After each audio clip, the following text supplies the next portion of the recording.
sehingga kita minta bantuan. Jadi meminta bantuan selain telepon, kalau ada orang jangan kita yang telepon. Penolong pertama yang menemukan punya tanggung jawab dengan pasien. Penolong kedua telepon dan siap-siap menjadi penolong kedua.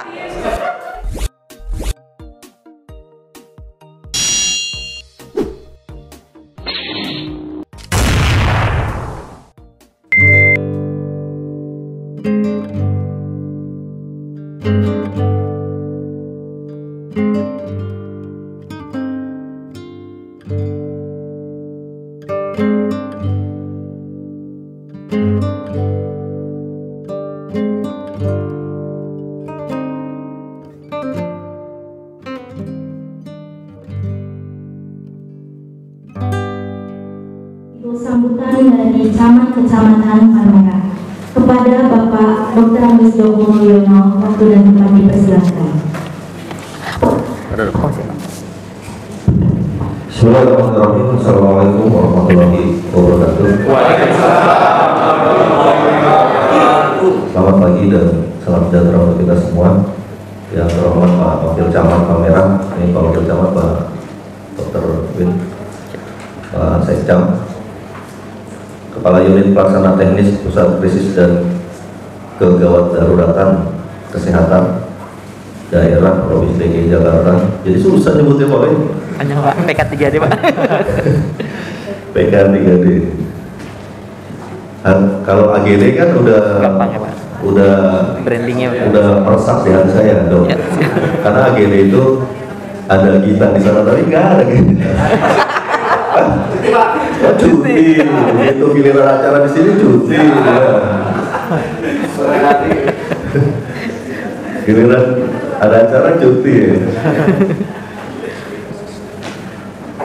Cuti nih, yang begitu. Pak Dr. Winarto, Marsnya apa nih Pak? Administrasi, Magister Administrasi Rumah Sakit ya, oh ya. MALS harusnya nih. Karena kalau kita kan MAPD, Magister Administrasi Publik Daerah.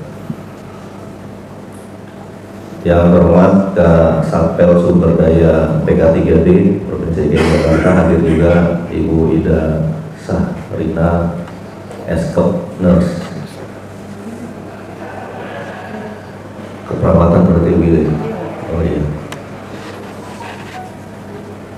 Puskesmas Kecamatan Palmerah, Dr. Syukur nggak ada? Saya mau pilih Pak. Oh iya, Pak Dokter Gigi. Dokter Gigi kan?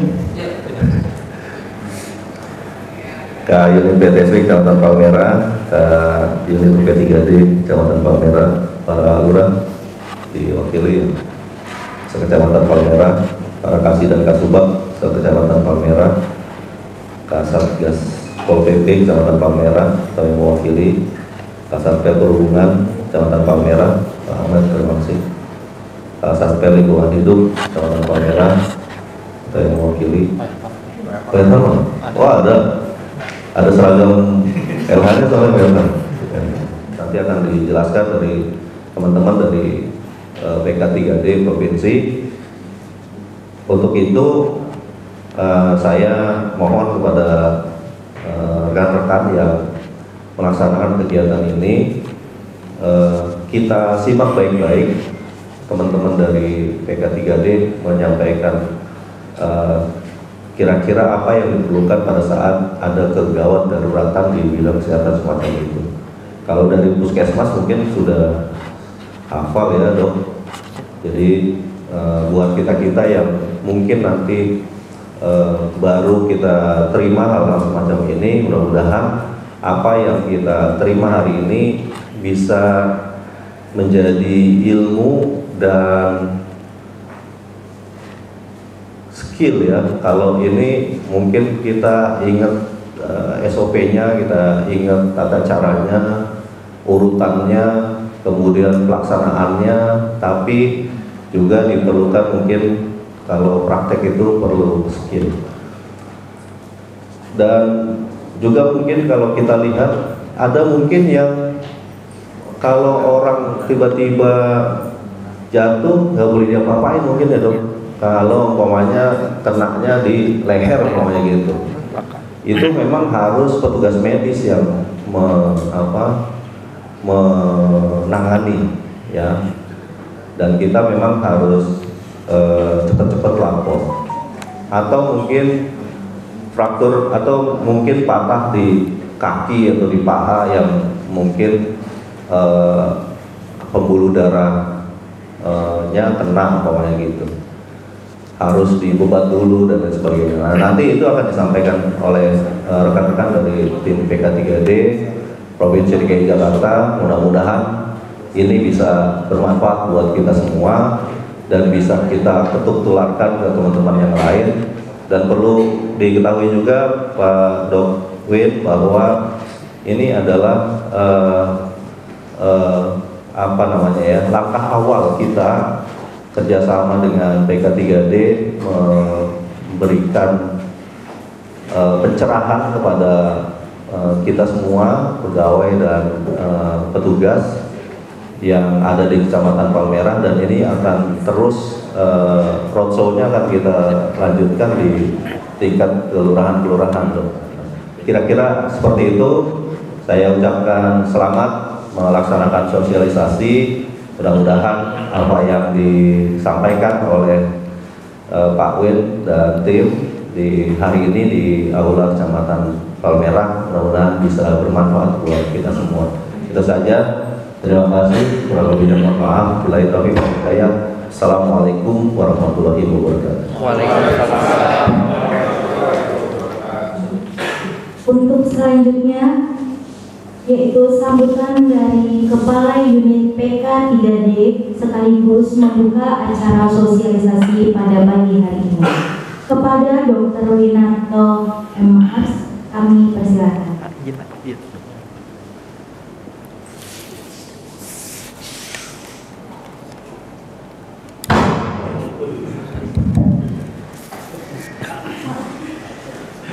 Baik, terima kasih MC.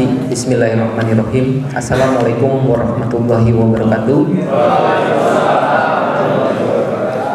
Selamat pagi, salam sejahtera untuk kita semua. Yang saya hormati Bapak Camat Kecamatan Palmerah, Bapak Dr. Andes Joko Mulyono. Kemudian yang saya hormati Bapak Wakil Camat, Bapak Pangestu Aji. Kemudian Bapak Sekretaris Kecamatan, Bapak Daniel Askal Farubi. Kemudian yang saya hormati Kepala Puskesmas Kecamatan Palmerah atau yang mewakili. Kemudian yang saya hormati para lurah sekecamatan Palmerah atau yang mewakili. Kemudian saya hormati Kasatpol Sumber Daya PK3D Ibu Ida Syahrina Eskepners. Yang saya hormati dan tidak bisa saya sebutkan satu persatu Bapak dan Ibu peserta sosialisasi dan penanganan kegawat daruratan di Aula Kantor Kecamatan Palmerah. Puji dan syukur marilah kita panjatkan kehadirat Allah Subhanahu wa taala, Tuhan Yang Maha Esa. Alhamdulillah pada kesempatan yang berbahagia ini kita bisa mengikuti satu kegiatan yang mudah-mudahan insya Allah seperti tadi Pak Camat sampaikan, mudah-mudahan memberikan banyak ilmu, banyak manfaat yang nanti mudah-mudahan bisa kita sebarluaskan kepada masyarakat luas. Jadi pada kesempatan pagi hari ini izin Pak Camat, kami dari PK3D Pusat Krisis dan Kegawat Daruratan Kesehatan Daerah Provinsi DKI Jakarta 3D, mudah-mudahan ini bisa namanya bisa jauh lebih melekat, bukan hanya nama tapi mungkin pelayanannya bisa jauh lebih dapat, bisa diterima di masyarakat khususnya di Kecamatan Palmerah. Jadi kegiatan hari ini izin Pak Camat, yang pertama mungkin terkait dengan sosialisasi terkait dengan pelayanan ambulan. Mungkin Bapak Ibu tahu bahwa saya memang salah satu tupoksi kami di PK3D adalah terkait pelayanan ambulan. Yang saya mau tanya, akses untuk pelayanan ambulan yang Bapak Ibu tahu di nomor berapa kalau boleh tahu yang hadir di sini? Yuk. 112 Pak. Iya. Iya. Selain itu 119 ya. 112, 119. Oke. Mana ada di mobil lurah tuh. terkait dengan saluran atau akses komunikasi. Memang betul yang tadi disampaikan di nomor 112. Kebetulan nomor tersebut nanti memang tersambungnya dengan BPBD, tapi juga nanti bisa dispatch juga.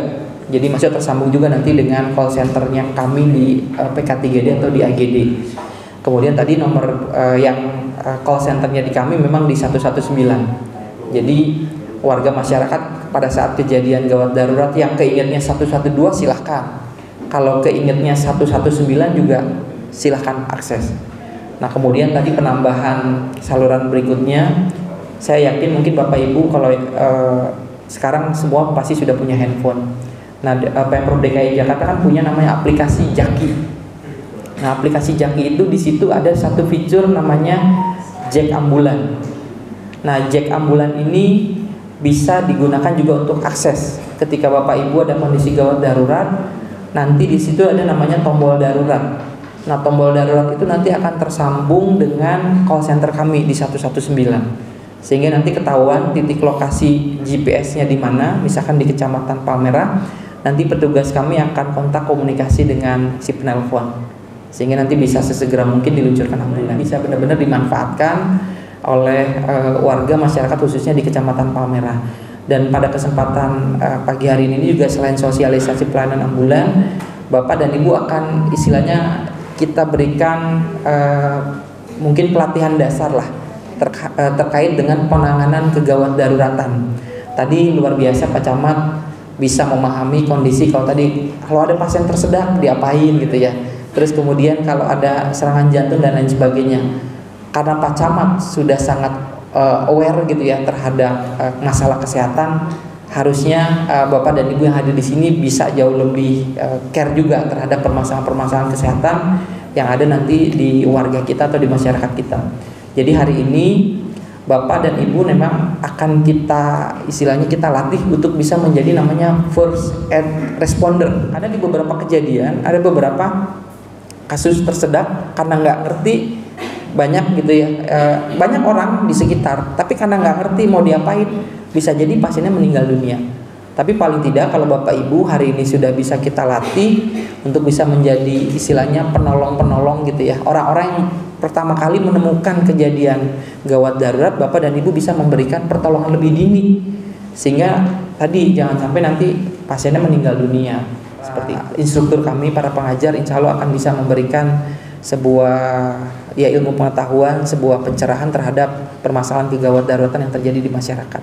Kurang lebih seperti itu gambarannya Pak Camat, dan kami juga sekali lagi terima kasih banyak Pak Camat yang sudah memfasilitasi, dan tadi juga rencananya akan nanti berlanjut dengan kelurahan-kelurahan. Alhamdulillah Pak, prinsipnya kami dari PK3D kami siap support, siap memfasilitasi, karena memang ini juga untuk kebaikan warga masyarakat khususnya di wilayah Kecamatan Palmerah. Seperti itu. Kalau memang ada hal-hal yang kurang berkenan ya selama penyelenggaraan, demikian sekali lagi terima kasih. Billahi taufiq wal hidayah. Wassalamualaikum warahmatullahi wabarakatuh. Waalaikumsalam.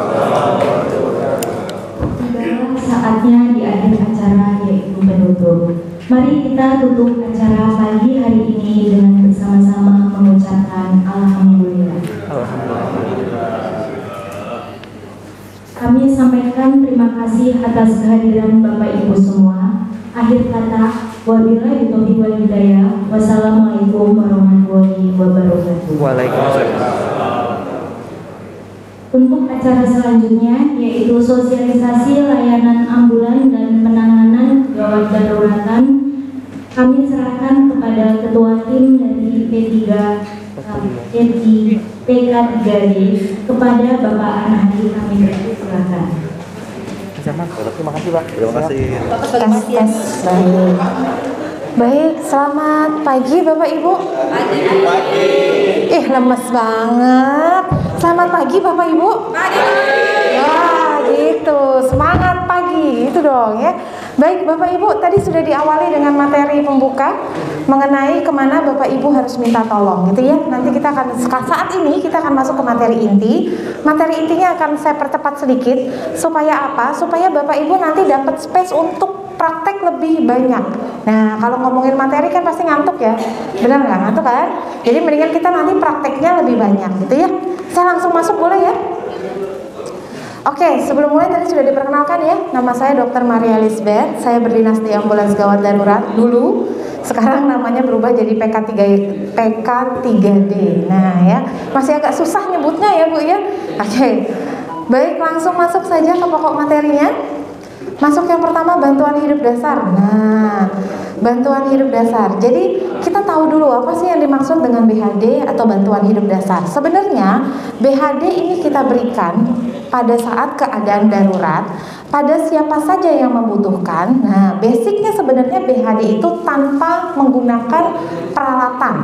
Nah, jadi apa yang digunakan? Ya apa yang ada di kita.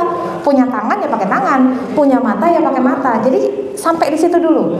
Jadi BHD kita kasih sama orang, bantuan kita kasih untuk menolong orang tersebut tanpa menggunakan peralatan. Jadi apa yang kita punya dulu sebelum bantuannya datang, gitu ya. Nah, ini tujuannya ada mengurangi tingkat morbiditas dan mortalitas, jadi mengurangi kecacatan, kematian, tadi sudah disampaikan ya, mempertahankan, mengembalikan fungsi oksigenasi organ vital, aktivasi aliran darah. Nah, ini Bapak Ibu bisa baca. Intinya begini, saya mau kasih tahu Bapak Ibu begini. Saya belajar di kedokteran hampir 5 tahun, itu baru materinya, belum termasuk prakteknya gitu ya. Setelah saya pelajari, ternyata di badan kita, secara simpelnya ceritanya begini Pak Bu. Kita ini punya banyak jeroan di dalam badan kita, betul ya? Jeroannya ada apa aja? Ada yang suka makan jeroan kan di sini? Ya, sama ya, betul. Jeroannya ada apa aja sih? Hati, apa lagi? Limpa, empedu, jantung, semua itu jeroan, betul ya? Nah, Bapak Ibu tahu, semua jeroan-jeroan yang ada di badannya kita itu, dia bisa tetap hidup, bisa tetap berfungsi dengan baik kalau dia dapat suplai darah yang kaya akan oksigen. Yang suplai siapa? Yang kirim siapa? Yang kasih? Yang kasih namanya jantung. Nah, jadi sebegitu cepatnya kita bisa meninggal kalau jantungnya tidak berhenti, kalau tidak bekerja, artinya jantungnya berhenti, gitu ya. Bapak Ibu kalau dengar pakai stetoskop, jantungnya bunyinya gini, lep-dep, lep-dep, lep-dep, gitu ya. Itu ngapain dia? Dia mompa darah Pak Bu. Dia mompa darah gini, lep-dep, lep-dep, lep-dep. Dia mompa ke seluruh tubuh, termasuk ke otak, ke paru, ke mana lagi, ke semua tempat. Nah, ketika ada orang yang jantungnya berhenti, kalau dia jantungnya berhenti, dia mompa nggak? Enggak. Berarti ada suplai darah nggak ke badan Bapak Ibu? Ke jeroan Bapak Ibu ada suplai darah nggak? Tidak. Artinya ketika jantungnya berhenti, semua berhenti, betul ya? Terus ngapain Bapak Ibu selama ini periksa napas? Masih bernapas nggak pasiennya? Penting nggak periksa napas? Penting. Oke, ketika jantungnya berhenti, Bapak Ibu harus tahu, yang paling penting Bapak Ibu cari adalah denyut nadi. Karena orang yang jantungnya berhenti, sudah pasti napasnya berhenti. Tapi orang yang napasnya berhenti, belum tentu jantungnya berhenti. Betul ya?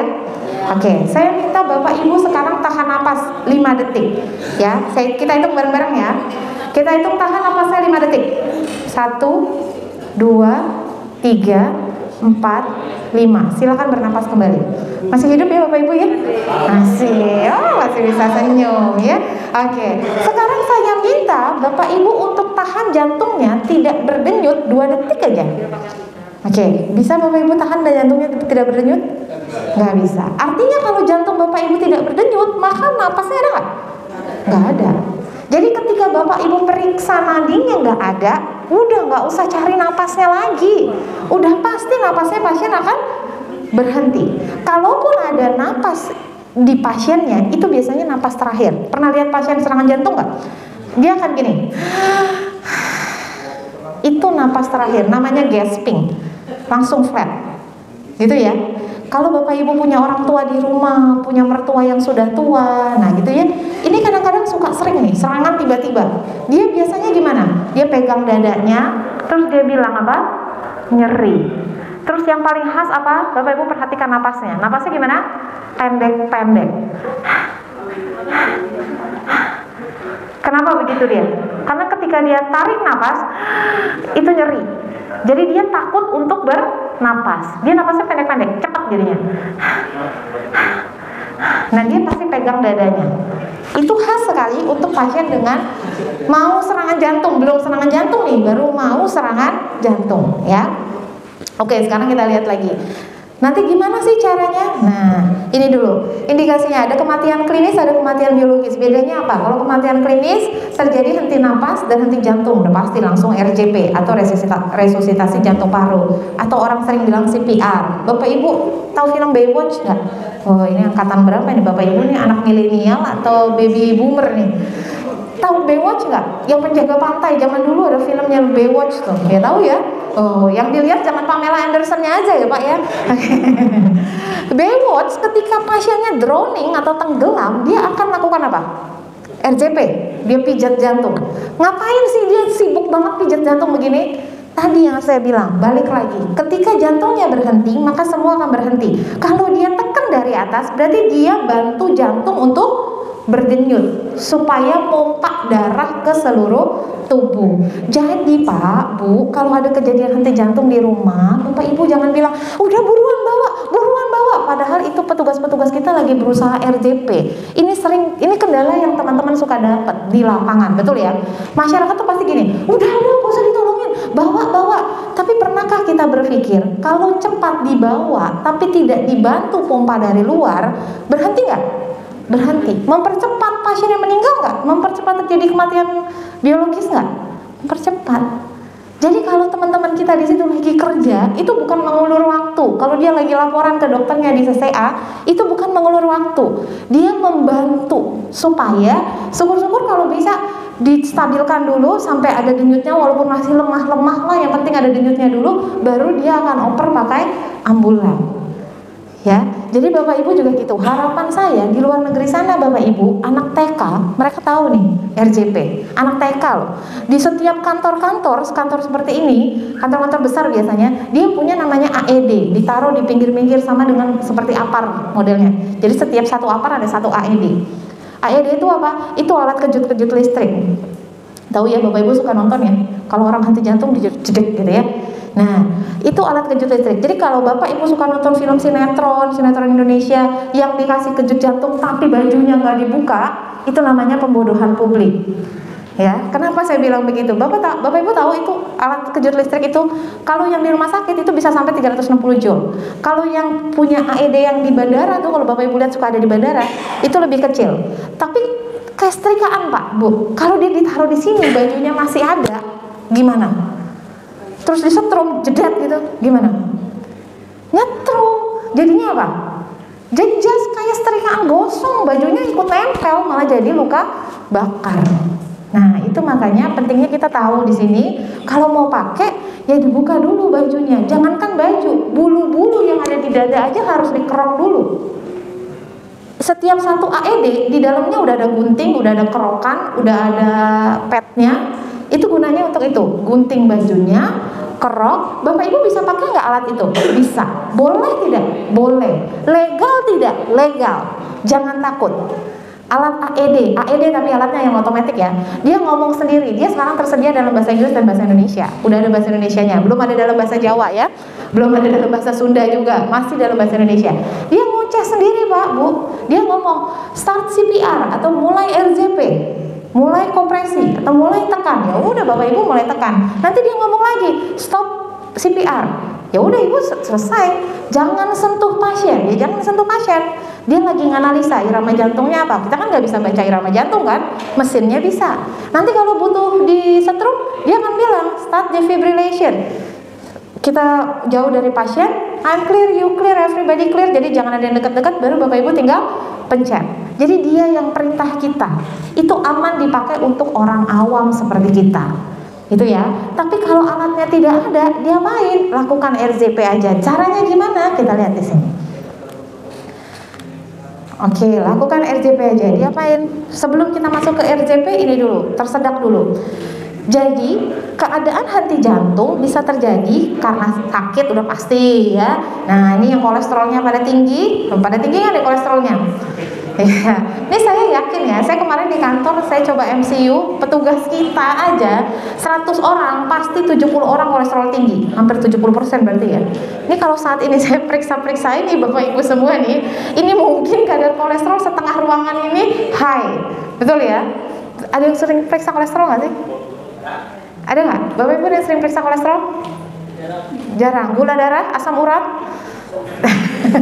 Ini kalau udah usia-usia segini udah berteman ya dengan gula darah, asam urat, simvastatin, allopurinol ya, udah berteman ya. Setiap lebaran makan enak udah ada di kantong langsung ya. Oke, baik. Itu salah satu pemicu terjadinya henti jantung atau penyakit jantung koroner. Oke. Nah, sekarang sebelum saya masuk ke penyakit, saya mau masuk ke sini dulu. Tersedak juga bisa menyebabkan jantungnya berhenti. Tapi tersedak yang model gimana? Tersedak yang total, yang sumbatannya total. Kalau total gimana? Jadi jalan napas kita gini nih. Ini satu, ya. Terus dia masuk ke kiri dan ke kanan. Ke kiri paru-paru, ke kanan paru-parunya bercabang. Ini jalan napas.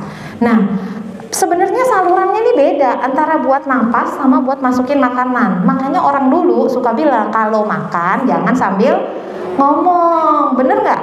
Bener, karena lubang napas sama lubang yang masuk ke pencernaan jadi kebuka dua-duanya. Kalau Bapak Ibu ngomong sambil makan, gitu ya.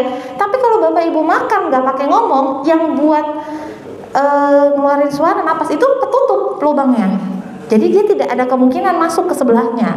Nah, yang jadi bahaya yang mana? Kalau dia masuknya ke saluran pernapasan, nyumbatnya di tengah-tengah. Yang paru kiri nggak bisa bunyi, yang paru kanan juga nggak bisa bunyi. Nah, sama, jadi kiri kanan nggak bisa. Nah, ini kalau lama kelamaan dia tersedak, nggak ditolong-tolong, lama-lama jadi apa? Nggak dapat napas, lama-lama jadi apa? Jadi henti jantung. Pokoknya muaranya pasti akan ada di henti jantung, gitu ya. Nah, sekarang kita lihat. Jadi ciri orang yang tersedak kayak gimana? Ada yang batuk, sesek, suara serak, sulit bicara, gitu ya. Intinya gini, kalau orang tersedak dia bakal megang leher.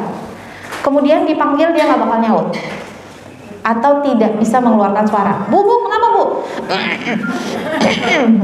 Gitu ya. Itu sumbatannya total. Tapi kalau dia bisa bilang, bu kenapa bu? Oh itu tadi saya makan bakso, tapi saya pelit nggak mau bagi-bagi, jadi saya tersedak. Nah itu berarti sumbatannya parsial, nggak sampai total, aman. Yang susah kalau dia nggak bisa ngeluarin suara. Terus mau diapain? Lihat dulu ya. Kita lihat videonya dulu.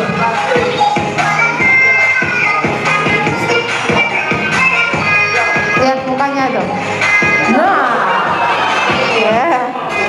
Lihat lagi mukanya. Nah, oke ya. Lucu ya. Lucu Pak, Bu. Bapak Ibu bisa ketawa karena kebetulan sumbatannya keluar. Bapak Ibu tahu kenapa anak itu tadi melotot? Nggak bisa napas Pak, Bu. Itu dia nggak bisa napas. Dia udah. Nah, itu yang akan terjadi sama kita kalau sumbatannya total. Ini saya kasih tahu, hati-hati Bapak Ibu yang punya anak bayi yang mulai memasukkan apa sih benda-benda itu tuh suka ke mulut-mulut, apa ke hidung gitu ya. Itu bisa terjadi sumbatan total, ya. Kita bisa lihat, kita sekarang lucu ya. Ya lucu, orang keluar. Coba kalau nggak keluar, tuh anak mati pasti. Ya. Dia melotot, itu reaksinya dia. Suka apa? Dia mau ngeluarin, dia gitu, tapi nggak bisa. Nah, itu ya. Oke. Nah, ini sekarang gimana caranya untuk menolong orang yang tersedak kalau sumbatannya total? Saya mau langsung praktek, biar kita nggak ngantuk ya. Ada back blow, ada abdominal thrust, ada chest thrust ya. Ada 3 cara. Back blow, tepukan di punggung, dan abdominal thrust atau Heimlich maneuver ya, hentakan pada perut, ini digunakan pada dewasa muda normal. Tapi chest thrust, hentakan di dada, ini dilakukan pada bayi, biasanya pada bayi dan pada ibu hamil. Kenapa ibu hamil tidak boleh pakai hentakan di perut? Karena di dalam perutnya ada bayinya. Boleh nggak ibu hamil pakai back blow? Di belakang, boleh nggak? Boleh, karena nggak ada ibu yang hamilnya di belakang. Nggak ada, emang sundel bolong hamilnya di belakang ya. Jadi yang tidak boleh pada ibu hamil itu hentakan di perut, gitu ya. Oke, sekarang saya minta dua orang, yang cowok sama cowok, yang cewek sama cewek. Ayo berdiri. Ayo kita olahraga, ayo biar nggak bosan. Oke, yuk. Mbak Fatim. Ayo Pak, Bu, ayo berdiri. Kita mau praktek langsung. Ayo Pak, Bu. Ayo. Ayo.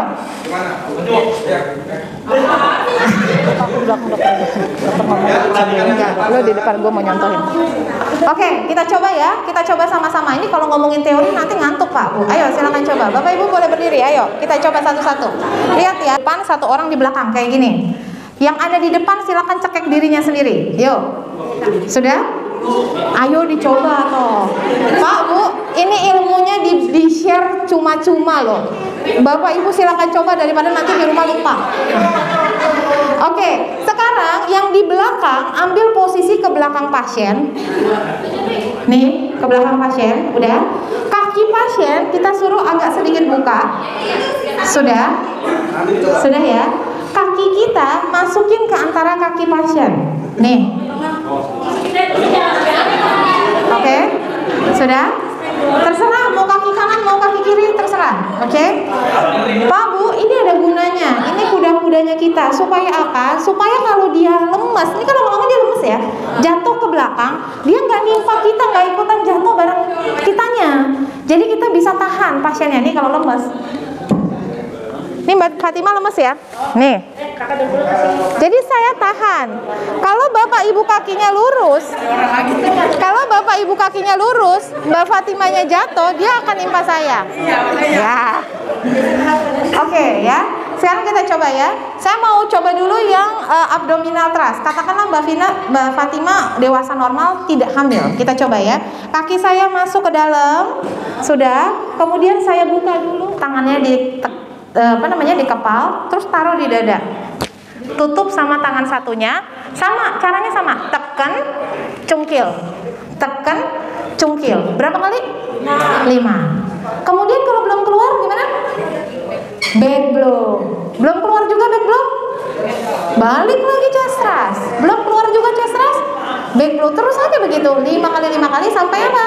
Sampai bendanya keluar atau sampai pasien tidak sadarkan diri. Kalau pasien tidak sadarkan diri, cek nadi. Kalau nadi tidak ada, langsung masuk prosedur RJP. Begitu ya? Paham ya? Itu tadi balita. Kalau bayi, kalau bayi gimana?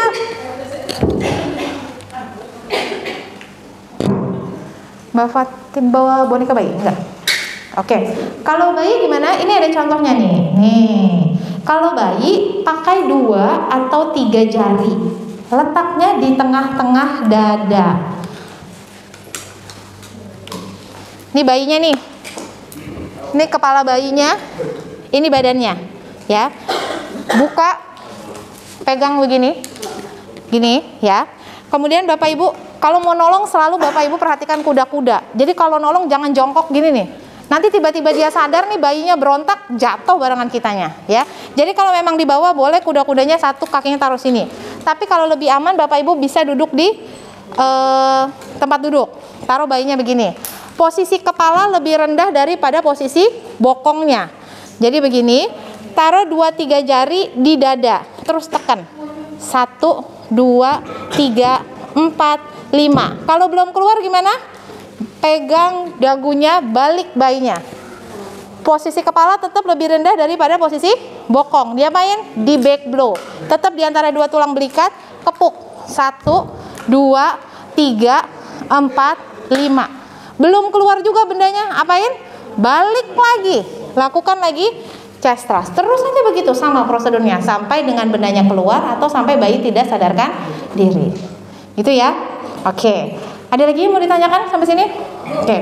Kalau orang tidur kan kadang sering tersedak tuh. Itu gimana caranya? Oke. Nah, kalau orang tidur ini sebenarnya Pak, Bu, Bapak, Ibu, sumbatan ada 2 macam tadi saya sudah bilang. Yang satu namanya sumbatan total, yang satu sumbatan parsial. Sumbatan parsial ini salah satunya adalah apa tuh kalau orang tidur? Ya. Salah satunya itu ngorok dia ya. Di sini ada yang ngorok? Nggak ada yang tahu yang tidur di sebelahnya. Ya. Jadi kalau ibu bilang si Anu ngorok, berarti ibu pernah tidur sama si Anu, karena tahu si Anu ngorok ya. Hati-hati nih ya. Oke, karena orang tidur ngorok dia nggak sadar biasanya dia ngorok, betul ya. Nah itu masuk ke sumbatan parsial, itu kadang-kadang makanya suka air liurnya masuk ke jalan napasnya, jadi dia tersedak ya. Makanya kalau orang ngorok, bapak ibu perhatiin nggak? Orang ngorok gini, ada fase dia begini, betul ya? Betul? Betul ya? Oke. Waktu saya tinggal 20 menit lagi. Oke, saya percepat sedikit ya. Ada fase di mana dia akan begitu. Bapak Ibu tahu, ngorok itu lidahnya jatuh ke belakang. Separuh lidahnya nutupin jalan napas. Jadi jalan napasnya bunyinya gimana sih, kayak ada bolongan yang cuma separuh. Dia kan suka ada bunyi kalau dia ada anginnya gitu ya. Nah, itu yang menimbulkan bunyi. Makanya kenapa kalau orang ngorok bangunin tidurnya suruh miring, jatuhnya lidahnya bukan ke belakang tapi ke samping. Nah kenapa orang ngorok suka Hah? Bapak Ibu tahu suplai oksigen yang dia hirup itu berkurang karena separuhnya tertutup jalan napas. Jadi yang nyampe ke otaknya berkurang nggak? Berkurang. Otaknya kasih sinyal, woi bangun, nih otak udah kekurangan oksigen. Nah karena dia kasih sinyal makanya bunyinya jadi gitu. Nah gitu ya. Jadi semuanya itu ada mekanismenya. Sama seperti gini, Bapak Ibu kalau pernah lihat orang kecelakaan, saya dulu pernah waktu saya koas, saya pernah lihat orang kecelakaan, betisnya ini udah kebuka, naik motor kebuka, orangnya nggak nangis, nggak teriak kesakitan, cuma ngeliatin aja. Karena apa? Karena sinyalnya belum nyampe ke otak. Begitu dia sadar, ih itu kaki saya tuh kok ngewer-ngewer, sinyalnya nyampe, oh saya luka, baru dia teriak kesakitan. Jadi ada orang yang memang mungkin responnya lambat, dia belum sadar. Jadi nggak serta-merta orang kejepit, au gitu, nggak juga. Ada yang kejepit sepersekian detik baru, waduh, karena dia baru sadar, oh tangan saya ketinggalan, tuh kejepit di situ. Nah, ya, oke. Jadi sebenarnya semua ada penjelasan ilmiahnya ya. Oke, saya balik lagi ke sini deh, biar cepat. Nah, jadi tadi ada back blow, ada abdominal thrust, ada chest thrust. Ada lagi yang mau ditanyakan sebelum saya maju? Cukup? Cukup ya, nanti kita lanjut lagi ya. Oke.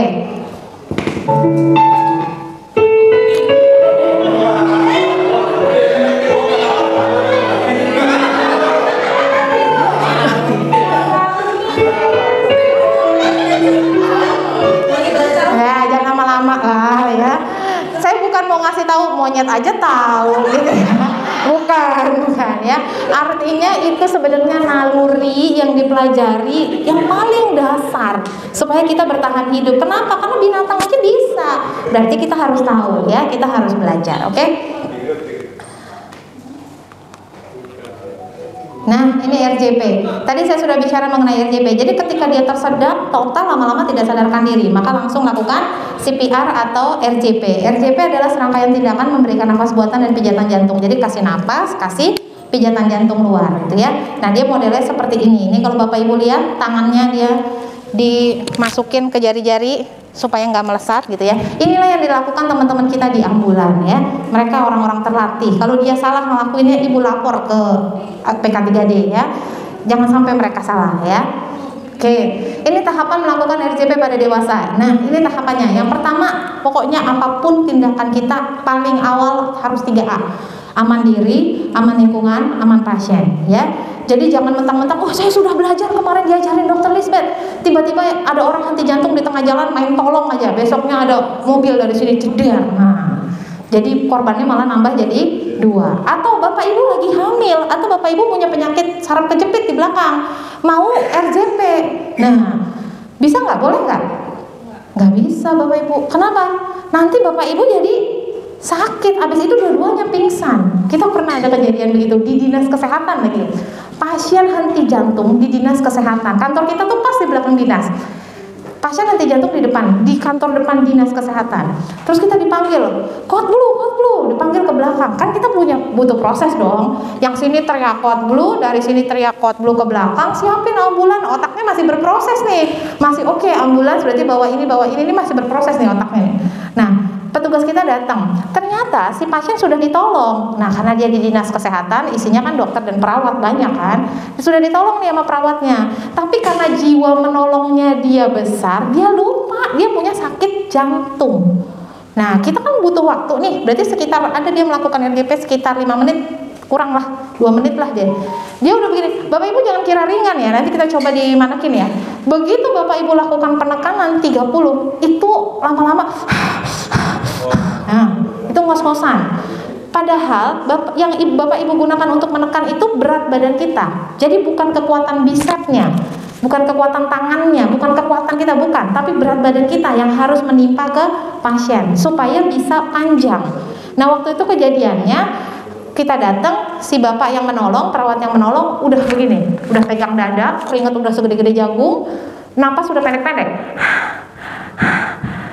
Terpaksa kita panggil ambulan 2 karena korbannya jadi 2. Nah, jadi kenali diri kita, mampu nggak nih saya nolong nih, ya. Tapi percayalah, kalau kejadian kegawat daruratan yang terjadi pada keluarga Bapak Ibu pasti bisa. Ya, ngangkat juga bisa dari lantai atas sampai lantai atas. Ngangkat suaminya yang tadinya diangkat, ngangkat suaminya bisa, yakin. Ya, karena itu nalurinya kalau terjadi kegawat daruratan ya. Oke, 3A dulu, aman diri, aman lingkungan, aman pasien, kemudian cek kesadaran. Nah, Bapak Ibu cek dulu nih, benar nggak dia nggak sadar nih ya, Pak atau Bu. Nah, kalau dia tidak nyaut, rangsang dulu dengan nyeri, cubit, siapa tahu dia tidurnya gablok, nggak mau dibangunin ya, cubit dulu. Kalau dia nggak sadar juga, wah ini berarti benar-benar nggak sadar pasiennya, langsung telepon. Berapa tadi nomornya? Ya. Jadi nanti Bapak Ibu silahkan kasih tahu anaknya, apalagi kalau yang ada orang tua di rumah. Dek, nanti kalau ada terjadi sesuatu, silakan telepon 112 atau 119 ya. Anak zaman sekarang kalau Bapak Ibu tanya, Dek, kalau lapar tengah malam Ade mau pesen apa makanannya? 14.045 aja mah. Oh, hafal dia. Apa tuh 14.045? McD, tahu ini semua. Tapi coba tanya, Dek, nanti kalau oma atau opa atau nenek atau kakek serangan jantung, Adek telepon kemana? Belum tentu tahu. Padahal angkanya cuma 3, 112, 119 ya. Jadi nanti dikasih tahu. Kalau perlu ditempel di kulkasnya. Ini nomor kegawat daruratan ya. Oke. Kemudian setelah itu cek nadi, scan breathing. Jadi cek nadinya. Nadi yang diperiksa nadi apa? Nadi karotis atau nadi leher. Nih yang di sini nih. Semuanya punya. Nah, pertanyaan saya, nadi lehernya teman-teman ada di kanan apa di kiri? Ayo, coba cek nadi masing-masing. Ada yang nggak ada nadinya? Sini, saya bantuin RJP di depan. Ada yang nggak punya nadi? Ada di kanan apa di kiri? Kiri? Kiri? Coba Bapak yang sebelah sini, coba cek nadinya Bapak. Ada di kanan apa di kiri? Pegang nadinya, rasain. Kiri. Benar nih, ini kanan. Kok bisa beda-beda? Ini manusia apa bukan sih? Hah? Oke, Bapak Ibu kalau mau ngecek nadi pakai 2 atau 3 jari, jangan pakai ibu jari. Kalau Bapak Ibu pakai jempol nanti ragu. Ini nadinya siapa yang diperiksa? Nah, karena di jempol ada nadi sendiri juga, ya. Jadi pakai 2 atau 3 jari. Ada di kiri apa di kanan? Kiri. Sekarang yang ada di kiri cek sebelah kanannya, yang ada di kanan cek sebelah kirinya. Nggak ada di kiri, di kanan nggak ada. Bang, coba bang bantuin RJP bang, adanya di kiri doang, kanannya nggak ada. Gimana nih? Oh, adanya di kiri kanan doang. Oke, Bapak Ibu, nadi itu ada di kanan dan ada di kiri. Jadi Bapak Ibu kalau dari kanan nolongnya ngambil nadi yang kanan, kalau dari kiri nolongnya ngambil nadi yang kiri, gitu ya. Nih loh. Ini jakun, ada jakun kan? Pegang jakun, tarik 2 cm, sekitar 1-2 cm ke arah kiri atau sekitar 1-2 cm ke arah kanan. Ketemu nggak? Ketemu ya? Pegang agak tekan sedikit, rasakan dulu. Udah ya? Yang Bapak Ibu pegang sekarang itu nadi normal, rasakan. Tekanannya segitu tuh. Berasa ya? Nanti kalau ada pasien dehidrasi atau misalnya panas tinggi sudah berapa, apalagi anak-anak panas tinggi, ini cepat. Nah, yang ini Ibu rasakan sekarang nih, ini yang normal nih. Kalau dia panas, dehidrasi atau diarenya udah berhari-hari sampai lemes, ini cepat. Atau ada yang shock nadinya gimana? Malah lemah. Senin bunyi, Selasa, Rebo berhenti, ntar Kamis nyala lagi gitu ya, malah lemah, pelan dia nantinya. Nah itu salah satu tanda-tanda kegawat daruratan, butuh pertolongan ya. Oke, next, cek nadi ada atau enggak, baru scan breathing. Scan breathing itu cuma lihat aja napasnya, tadi yang saya bilang, pasti ada napas terakhir, gasping. Udah habis itu flat dah, nggak ada napas lagi ya. Habis itu lakukan kompresi atau pijat jantung 30 kali, 2 kali napas bantuan. Nanti lebih enak di praktek aja langsung ya. Kemudian buka jalan napas, kasih napas 2 kali. Enaknya nanti di praktek. Nah di era pandemi seperti ini, kalau ini kan biasanya lakukan 5 siklus atau 2 menit 30/2 gitu ya. Di era pandemi, mouth to mouth, nah dicipok, nah ya, udah nggak boleh di era pandemi. Dicium mouth to mouth yang dari mulut ke mulut kasih napas, itu nggak boleh. Karena nanti takutnya dia COVID, virusnya dia masuk ke kita, ya. Tapi nanti kalau pandeminya sudah dihapuskan, ya balik lagi ke sini, 30 kompresi, 2 kali ventilasi. Jadi 30 pijat jantung, 2 kali kasih napas, gitu ya. Selama 5 siklus. Nanti kita coba di praktek, ya. Jadi di era pandemi pakainya hands only CPR. Nah ini nih teman-teman tadi kalau yang mau lihat yang baik, gimana caranya nih? Caranya kurang lebih seperti ini. RJP-nya seperti ini. Untuk melepaskan yang tersedak juga sama seperti ini. Ya, jadi 2 atau 3 jari di tengah-tengah tulang dada. Ya. Tadi pada dewasa, yang sekarang pada bayi. Sama. 3A, cek kesadaran, panggil bantuan, cek nadi, kompresi 2 menit, buka jalan nafas, kasih pernapasan sama. Yang membedakan apa? Kalau yang tadi dewasa, waktu kita tekan itu 5 cm kedalamannya. Ya, jadi nggak usah semua tenaga atau berat badan ditimpa ke pasiennya, yang ada patah tulang iganya ntar. Ya, jadi posisi tangan harus benar, jangan di sebelah sini, ini kan iganya menggantung. Kalau teman-teman tekan patah. Kalau yang ini, yakinlah dia lebih kuat. Tulang dada yang sini, ini lebih kuat. Ya, jadi tangannya harus benar. Kemudian, kalau pada bayi, kedalamannya sepertiga diameter dinding anterior posterior. Maksudnya gimana? Ini dinding anterior yang atas, yang ini yang bawah yang posterior. Nekennya cuma masuknya sepertiga. Ini dinding atas dada, ini dinding bawah dada. Jadi yang teman-teman tekan sepertiganya doang, semana? Segini aja. Gak usah sampai setengahnya, ya patah nanti bayinya. Jadi sepertiganya aja. Makanya cuma pakai 2 atau 3 jari. Ya, itu pada bayi. Kalau pada balita itu 1 tangan. 1 tangan nih kayak yang gambar ini nih. Nih, 1 tangan, 5 cm pada anak, 4 cm pada bayi ya. 1 tangan seperti ini. Kalau balitanya kecil, tapi kalau umur 9 tahun beratnya 50 kilo, kan udah sama dengan dewasa. Berarti pakainya 2 tangan ya. Jadi sesuaikan dengan kondisinya. Kalau pada bayi 30/2 kalau 1 penolong, 15/2 kalau 2 penolong. Ini 1 siklusnya. Nanti lebih enak kita bicaranya di praktek ya. RJP yang berkualitas yang seperti apa? Nah, ini dia. Jadi kalau kayak apa sih RJP yang benar? Yang pertama, dalamnya 5 cm. Yang kedua, kecepatannya 100 sampai 120 kali per menit. Jadi waktu dia neken-neken gini ada kecepatannya, harus konsisten. Kemudian yang ketiga, kembang dadanya sempurna. Jadi naik dulu dadanya, baru teman-teman boleh tekan lagi. Nggak boleh belum naik sempurna udah ditekan. Nanti jantung di dalam mompanya gimana? Harusnya kan gini, teman-teman tekan dari atas dia mompa gini, set. Begitu teman-teman buka, tarik lagi tangan teman-teman, dia gimana jantungnya di dalam? Kebuka, ngembang. Tapi kalau belum kebuka tangan teman-teman, udah teman-teman tekan lagi, berarti di dalam gimana? Begini, sempet nggak dia mompa darah? Enggak. Ya, jadi kembang dadanya harus sempurna, baru boleh ditekan lagi. Ya. Kemudian ventilasinya tidak melebihi. Itu yang mouth to mouth tadi. Yang mouth to mouth yang dikasih napasnya ya 1/4 aja. Nggak usah. Nggak usah.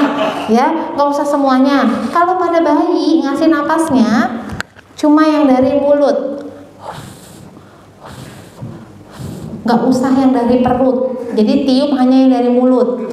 Kalau bayi ngasih napasnya, hidung dan mulutnya ditiup semua, dimakan semua. Kalau dewasa, mulutnya aja yang ditiup, hidungnya ditutup.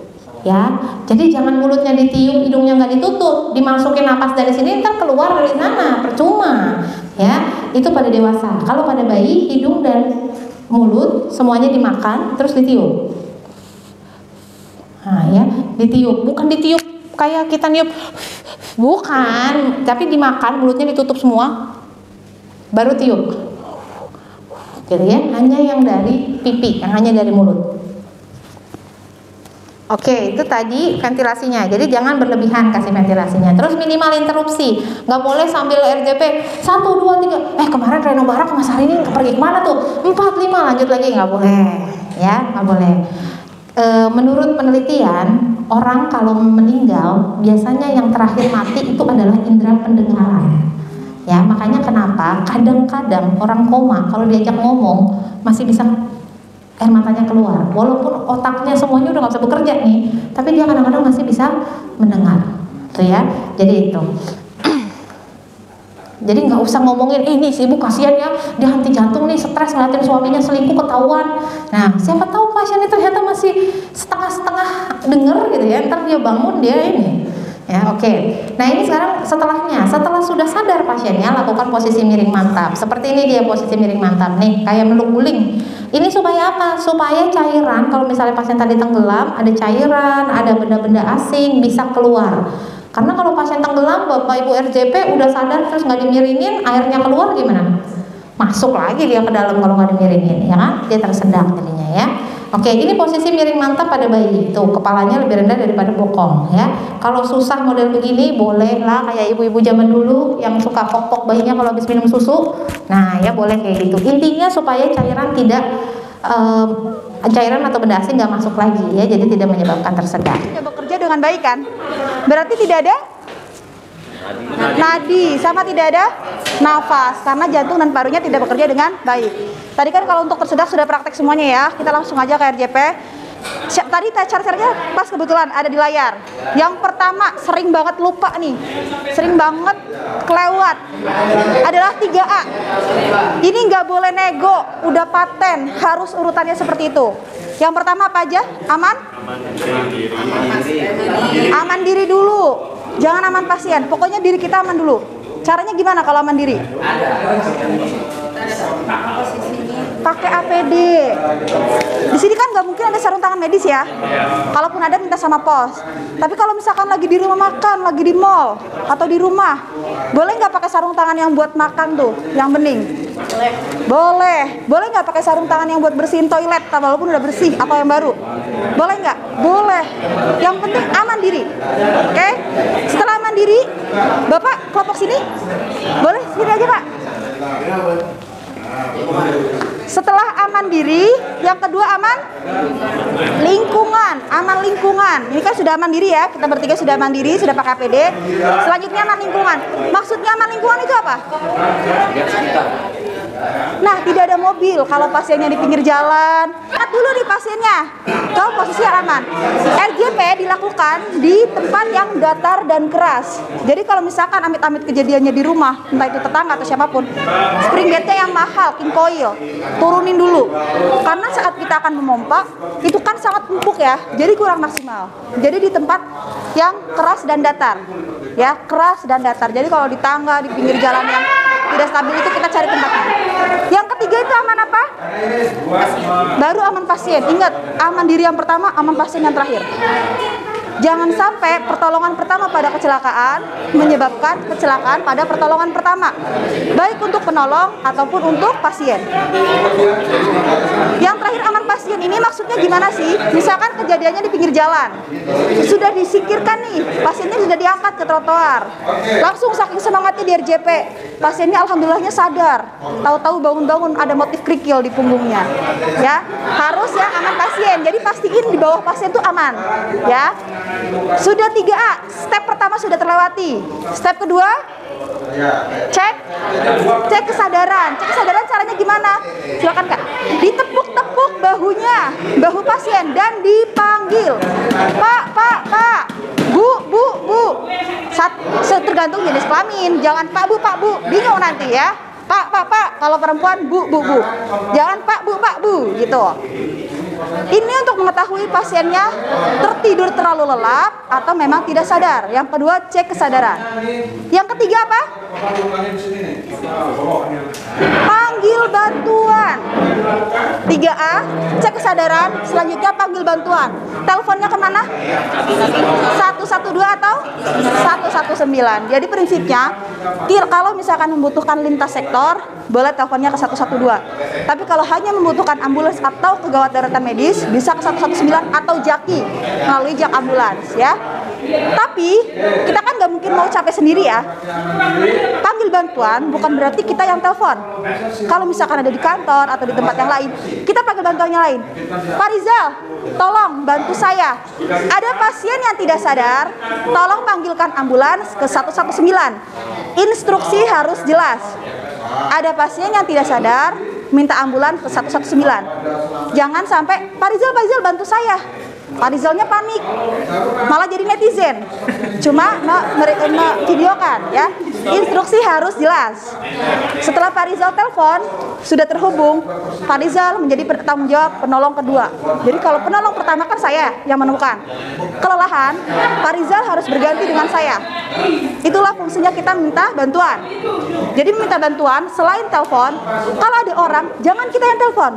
Penolong pertama yang menemukan punya tanggung jawab dengan pasien. Penolong kedua, telepon dan siap-siap menjadi penolong kedua. Setelah panggil bantuan apa? Cek nadi dan scan breathing atau lihat pernapasan. Tadi cek nadinya di mana? Di leher. Caranya 2 jari taruh di jakun, tarik 2 cm ke arah penolong. Jangan saking semangatnya sampai begini ya. Taruh di jakun, tarik 2 cm ke arah penolong. Usahakan ke arah penolong dulu. Ya, ini buat kencengin. Ini anggap seperti keran air ngalir. Ini kan masih ngerebes. Ini kerannya kita tutup. Nah, kerannya kita tutup, kencengin. Nah, udah kenceng nih. Ini kalau dilepas kan balik lagi. Ya, kalau lepas balik lagi kan. Nah, ini buat ngikat kanan kiri. Nah, buat ngikat kanan kiri nih. Yang kayak keran, prinsip keran. Udah. Nah, ini kerannya nutup nih, ngunci, ikat. Nah, baru ikat lagi. Nah, ini nutup rapat, jadi kerannya mampet. Nah, baru kita nangani yang putusnya, ya. Nah, ini yang anggap yang udah putusnya, udah ketemu, masukin di dalam kantong plastik. Kalau bisa cari kantong plastik lagi satu, dikasih pendingin es, ya. Jadi ini supaya terjaga suhunya, ya. Kayak kita naruh daging, taruh di freezer, ya. Nah, kira-kira jangan terlalu lama, di bawah 3 jam. Harus cepat dibawa ke rumah sakit, ya. Jadi ini suhunya supaya terjaga, karena ini kan udah putus ya, nadi-nadinya, pembuluhnya. Jadi ini nanti di rumah sakit supaya bisa disambung lagi, ya. Menjaga suhu ini dagingnya nggak kering, ya, harus terjaga suhunya, ya. Masukkan kantong plastik, cari kantong plastik satu lagi, taruh es, yang kantong plastik isi daging ini masukkan. Nah, jadi bukan dagingnya langsung taruh di freezer, tapi dalam bentuk udah dikantongin. Nah, gitu ya. Oke, ini kalau prinsip menangani yang putus-putus, ya, terpotong. Oke, cukup.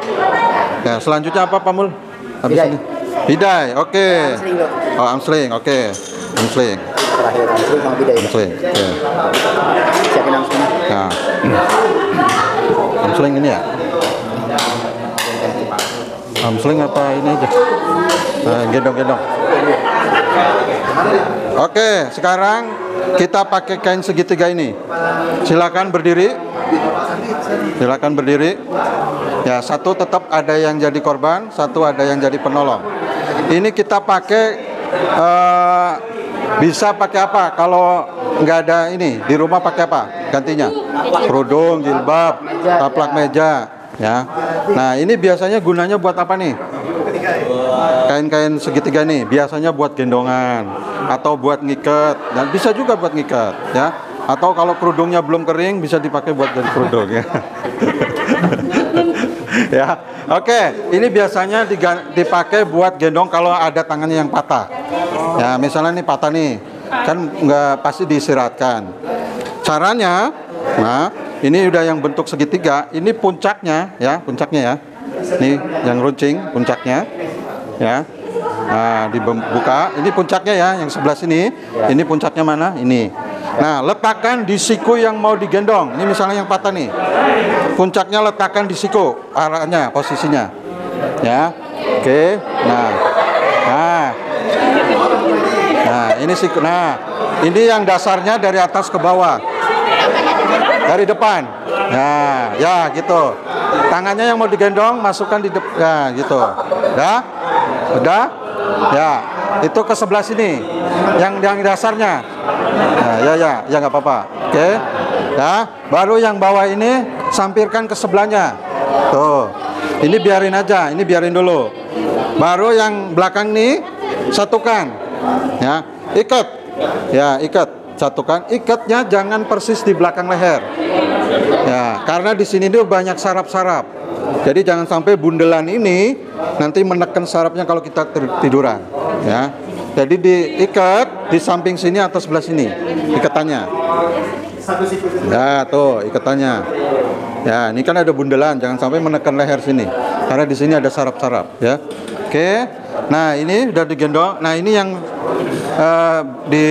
sikunya dipelintir.